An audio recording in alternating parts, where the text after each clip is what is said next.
Ladies and gentlemen, they say films are a reflection of life, but sometimes life unveils itself as a film. And this one's a potboiler that we did not know was coming our way. It has Ranbir Kapoor, two kingpins, an online betting app, and a big scam. Well, just to put things in context for you, the Enforcement Directorate has summoned actor Ranbir Kapoor on the 6th of October in connection with a case involving the Mahadev gaming app. Now, what is this app? It's an online gaming app, also an online betting app, promoted by two men, Saurabh Chandrakar and Ravi Uppal. This app has basically been accused of money laundering. As per the Enforcement Directorate, it provides platforms for illegal betting in different live games like poker, tennis, badminton and cricket.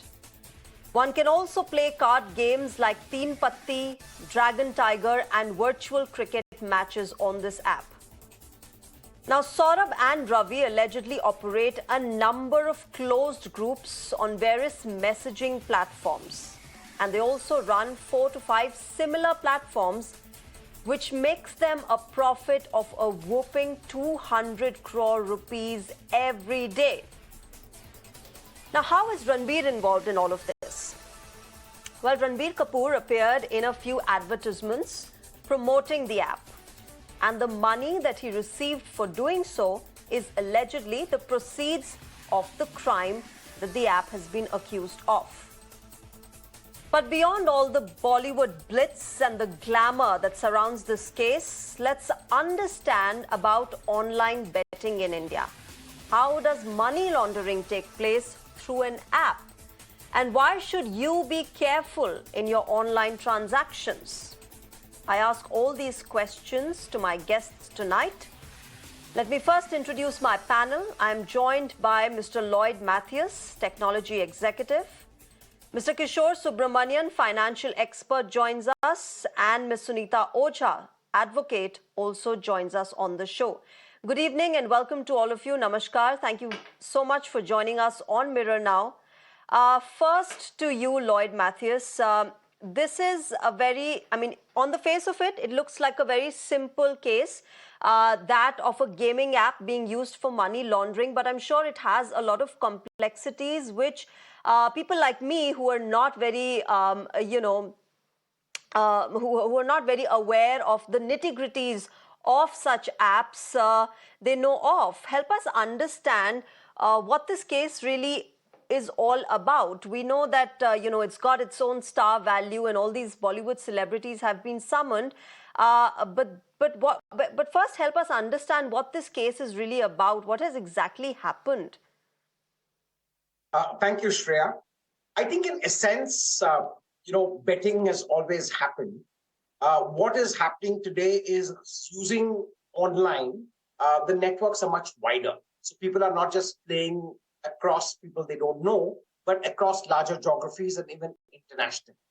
Right? While the specifics of this case are still being investigated, I think the story really here is about the fact that a lot of this betting is happening across continents or at least across countries. And a lot of the money movements, which is what the ED is investigating, apparently happening across nations and involve some degree of hawala transactions. While the investigations are on, I think the larger issue at hand really is the role of celebrities. The fact that today a lot of these betting syndicates use celebrities as brand ambassadors, and that really widens the ambit because a whole lot of people believe that the credibility of the individual, the celebrity, therefore makes it a far more safer environment. I think that is the issue that is a big concern. Because the moment you have a well-known movie star or a sporting celebrity puts his name to the app, it suddenly makes it seem so much more cleaner, so much more acceptable, and therefore the network widens quite dramatically. So that not only gives it scale, it also gets a lot of people onto the network and therefore multiplies the entire thing manyfold. I think that's the core of the issue. The other aspects of the technology used and how money is actually being transferred, I think that's the issue that the ED is investigating. And I think in connection with that is where Ranbir Kapoor and a whole lot of other actors have got some. Yeah. Lloyd, we are, of course, showing our viewers all these celebrities, apart from Ranbir Kapoor, have also been named by the Enforcement Directorate, the likes of, Neha Kakkar, Tiger Shroff, Atif Aslam, Sunny Leone. All of these celebrities have been named. Of course, this also puts the onus on celebrities as to, the kind of brands and products and services that they endorse. They need to be careful as well, isn't it, when they lend their names to a particular service or product. Absolutely. I think that's a bit of a larger debate. The fact that today a lot of celebrities willingly let their names be used, obviously for a consideration. And I think what the expectation is as public persona, they need to do a fair degree of due diligence. If there's something that they are personally not comfortable with, and a lot of the big names here, have shall we say, managers and staff who are capable of doing some degree of due diligence, I think that's when it's a bit of a moral issue. Fact that when they certify something or they endorse something, a large mass of people believe because they are well-known stars, I think that is the issue. However, putting the onus completely on celebrities is also really difficult because a lot of the regulation is actually about not every celebrity has the wherewithal to investigate, right? You have to understand that today there's not really a hard line between well-known celebrities and a lot of online influencers, right? So there may not be somebody as big as Ranbir Kapoor, but someone who has maybe 500,000 followers on Instagram. Now, I mean, when he endorses the product, and we've seen cases of financial investment advice being, offered by some of these well-known influencers, I think that's when the lines start blurring a bit. So I think the issue is twofold. One, do we expect celebrities to have the wherewithal to do diligence? And are they experts in the field? The answer is no. The second is, to what extent can we regulate some of the rampant use of celebrities and even influencers, which actually sway a large part of the common people? Yeah. Okay. Kishore Subramanian, you're a financial expert, and not a lot of us understand, as I said, the nitty-gritties of either the tech that we use in our daily lives or the financial frauds that can happen through them and how we're at risk online as well. But when it comes to gaming apps and money laundering, how do the two connect? How does it really play out? Okay. So first, let us understand a couple of things. Gambling in India is illegal. As per the 1867 Gambling Act, gambling in India is illegal. So whether you're doing it physically in a casino type of environment or online, both are illegal, and betting per se is illegal except for very sparse specific provisions. And all of us in the panel and people who are watching out do know that when it comes to these apps, these technological platforms, which promote betting or taking a chance as a game of skill, it's a very ambiguous thin lines. Time and again, both the parties, the participant and the operators, have crossed the lines, and it is most of the cases sub judice, and it is quite illegal in few states. And in states like Tamil Nadu, it's completely banned. So in terms of the financial part of it, you need to understand the other law that comes into act here is the PMLA. Now, the PMLA 2002 is very, very clear. The government's duty, the central agency's duty, whether it is the Enforcement Directorate, whether it is the CBI, whether it is the Income Tax Department, is to prevent money laundering. Now, any app, I'm not commenting about this particular case. I'm not aware of the particulars of where the money has routed. Remember one thing. In a non-regulated industry, for example, SEBI regulates mutual funds, SEBI regulates stock market, IRDA regulates insurance. In a non-regulated space, when there is money involved and the people pay up money, where does the money go? Under what heads are they accounted?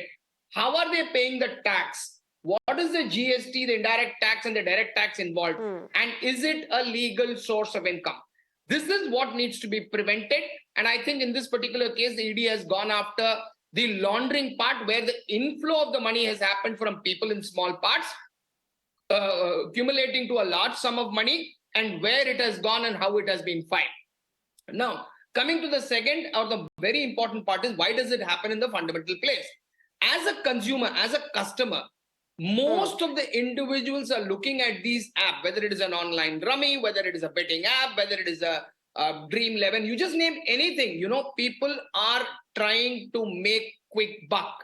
There is nothing wrong with that. As long as you are allowed to do it, it is fine. But if it comes to gambling or betting, it is illegal.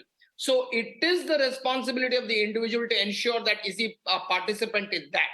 And the third part, which is the most important part, coming to the celebrities, whoever it is, they are doing it for a financial consideration. And when they are doing it for a financial consideration, they have the adequacy of hiring a legal expert to find out if they are endorsing something which is legal or they are committing something which is factually verified for them. The veracity is their accountability. Otherwise, freedom of speech can have a line which will be clearly drawn, and you can't Yeah, just say, but I was Kishore, just an actor. It doesn't work. the point is, Kishore, in this case, if we talk about the case where, Ranbir Kapoor and all these Bollywood celebrities have been named, the point is, in this case, the money that he received for advertising and promoting this app is said to be the proceeds of the crime, and that was what he was paid.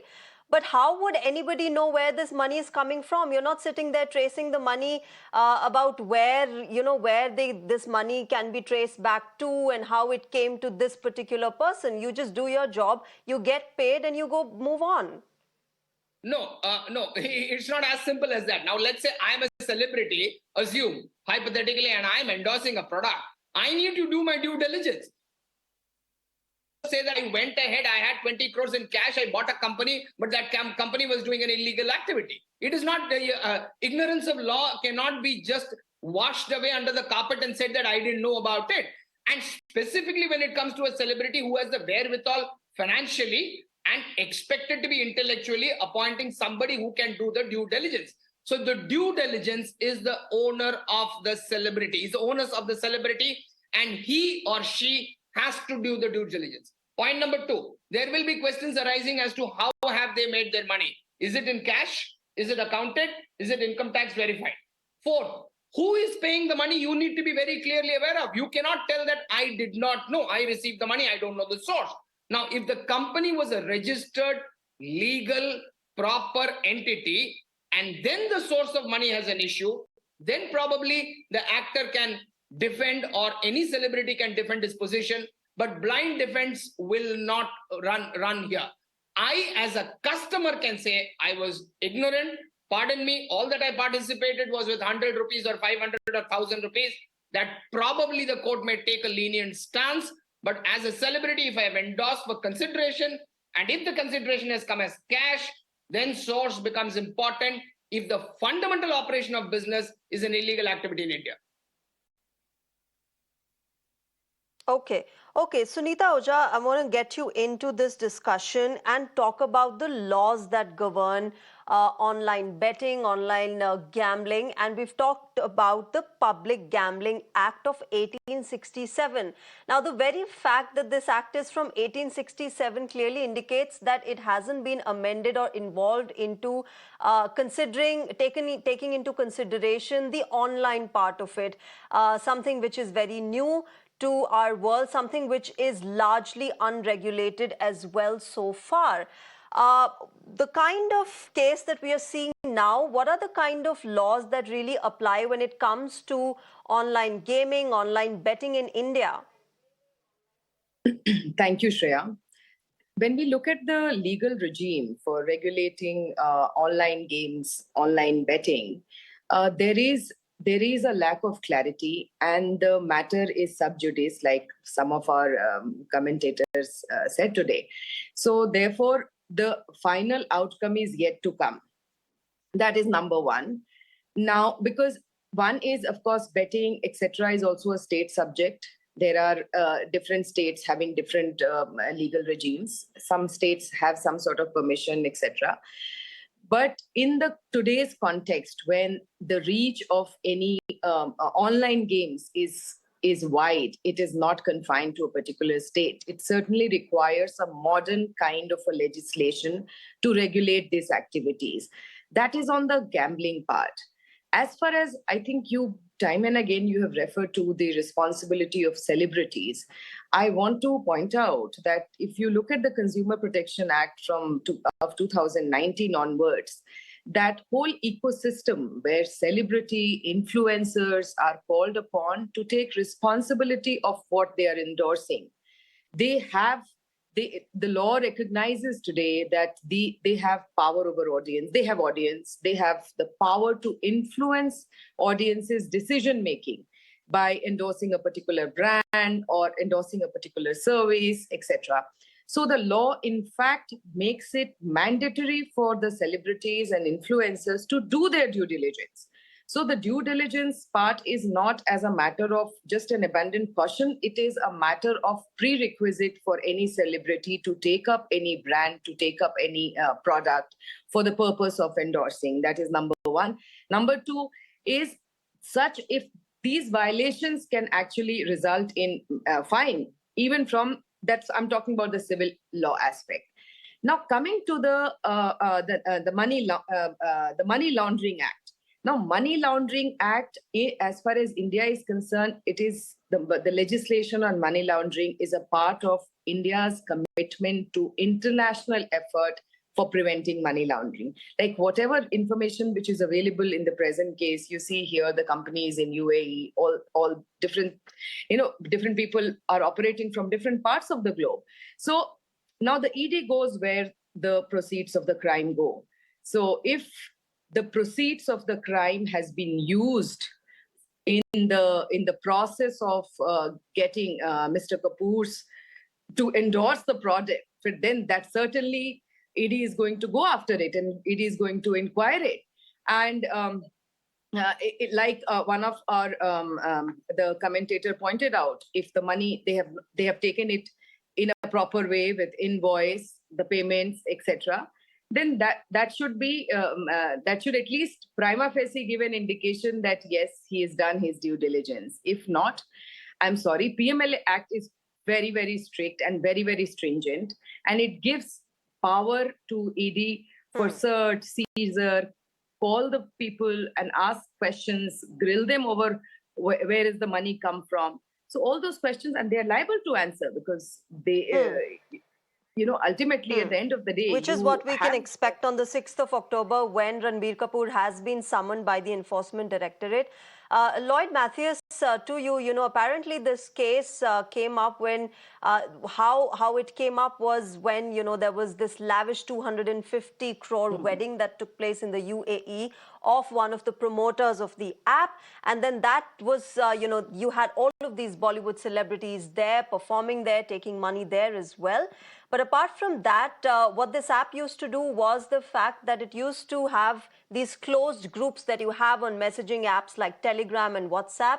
And they used to ask, gaming enthusiasts to come and play and deposit a certain amount of money. Now, that money which an enthusiast would deposit would actually go into an alleged Benami account.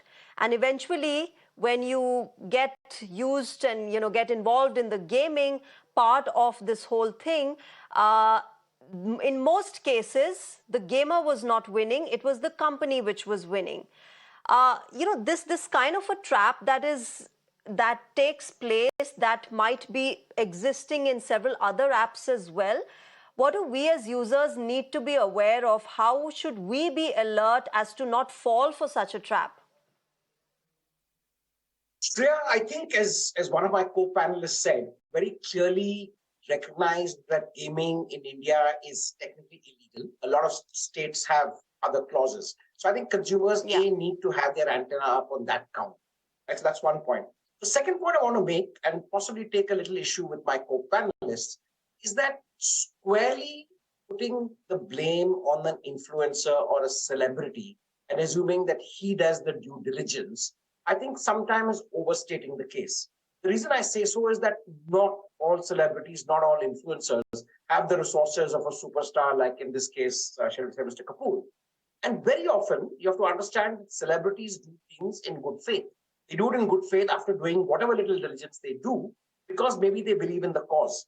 There have been cases in the past of celebrities who've endorsed food products, because they genuinely believed in the goodness of that product. It was subsequently discovered that the claims were exaggerated, that the health benefits of the product that they were promoting were vastly exaggerated. So transferring the onus of responsibility purely on a celebrity is sometimes kicking the can down the road, right? So I think that's one aspect. But back to your point about consumers, I think consumers have to stay aware that the whole business of gambling and to a large extent gaming, which is couched as skill, has an element of, shall we say, illegality built in. The second point, when it comes to money transfers, I think anything that reeks or seems a little like the money is moving in a not so above board manner, I think is a big, big red flag, right? It's almost the kind of diligence or the kind of care you put when investing financial instruments in stock markets. I think you need to keep that level of diligence in play whenever you're parting money online. Yeah, I think also what's interesting is, and perhaps a gray area in this, Lloyd, is the fact that the games have been divided into games of chance and games of skill. And how do you really determine that? It's tricky, isn't it? How does one know that and then go about, the legal aspect of it? Yeah, so I think anything in a closed user group is something that should be an immediate red flag, because that typically is trying to evade any aspects of the law. As we know, in a lot of gaming and a lot of online gaming, the moment they add an element of skill, which is very gray, they're trying to keep out of the illegality of gambling or the game of chance. But as we know, a lot of that skill is really not very difficult to is difficult to prove, right? So I wouldn't be able to really get into the legality of that aspect. But I would say that for a consumer, the moment it's a closed user group, I think that's one red flag. Second is if the payment mechanisms are not completely above board, where you don't get proper receipts and trace backs, I think that's an area that they should immediately sense as being completely unfair and therefore avoid it. Kishore Subramanian, Lloyd there differed with you when you said that the onus is completely on the celebrity who's endorsing and receiving money for the kind of promotion they're doing. You want to respond to that? Yeah, absolutely. I don't even agree with him even an iota on that. So let's get this. Let's get the facts clear. I think the lady madam, who's a Supreme Court advocate, also endorsed my view that it is the onus of the celebrity for his sake. Now, I am not saying that X actor or celebrity is responsible for my money that I have put. But if the ED or the government officials do not have to chase them for the source of the money, the end use, the main mode of payment, the receipt, the income tax, the filing, and the due diligence, they have to do the due diligence. You cannot escape by merely saying that I did it with under good faith. These are not good faith stuff. Please remember, we are talking of celebrities who at barest minimum charge a few lakhs. I'm not going into the merits of this particular case. This is sub judice. I don't have any authority, neither do I know the merits of the case. So I am not trying to comment on a actor or this particular case. But any celebrity who is taking up the responsibility of acting, he has enough source information and technology offers that. Today, let's say I am dealing and paying money to a channel like you. I have enough resource to find out if this particular channel exists, is it legal or not. So any organization registered under the ministry has got enough information as a private limited company, or the registrations are there, and you have legal people who are capable of doing such due diligence. And when you are endorsing and charging in lakhs, it is solely your responsibility. You can't claim ignorance. And as the Supreme Court advocate on the panel said, that the court is not going to take this lightly. So I fundamentally disagree with Mr. Lloyd on that. No two ways about that. It is the complete responsibility of the celebrity as far as his particular case is concerned. He has to face the music, he or she. I have to wrap this discussion up, Kishore Subramanian. Let me give the last word to the legal expert on this panel, Sunita Ojha. We've been talking about, where the onus lies and all of that. But legally, do you think the Public Gambling Act of 1867 does need amendments? It's old, it's ill-equipped to handle challenges of today's era, of the Industry 4.0 era that we are living in, where online gaming, online gambling, digital casinos are a reality. And do you think there should be not just state-specific laws, but a central law that governs all this vast unregulated area? You have hit the nail. See, the issue of skill, the use of skill or a chance, which was the test which was applied under the law as far as the gambling is concerned, that has lost its relevance in the modern time when the games are played online. My point is, we have to move away from this skill. What is the skill when you are playing online game? Where is the skill here? These are all app-based games. So therefore, the skill is not the whole concept of skill and chance is become outdated. We have to look at what is the effect, what is the impact, and therefore perhaps a central legislation which clearly which defines what is acceptable and what is not acceptable in a society, and from a larger public interest, that needs to be laid down. State legislations are not able to do it. There are issues of jurisdiction, applicability, different states. Like I said, in online industry is not something which is confined to a particular jurisdiction of the state. So therefore, we need to have a central legislation which looks beyond the skill part. There is no skill in the online. Please, it is all app-based and it is a pure gambling, making money. Some people are making money at the cost of others, which needs to be, and the thinking has to be at the central level in order to control that. That's my a little bit on this issue. Okay. So the amendment of laws, of course, new laws that pertain to our times, that pertain to the kinds of times we live in, are needed. And of course, we'll have to see how this case really pans out when Ranbir Kapoor does go to that questioning on the 6th of October, and how this case pans out further. But at the moment, I'll wrap this discussion up. Lloyd Mathias, Kishore Subramanian and Sunita Ojha, thank you very much for joining us on Mirror Now and sharing your perspective on this case. Thank you very much.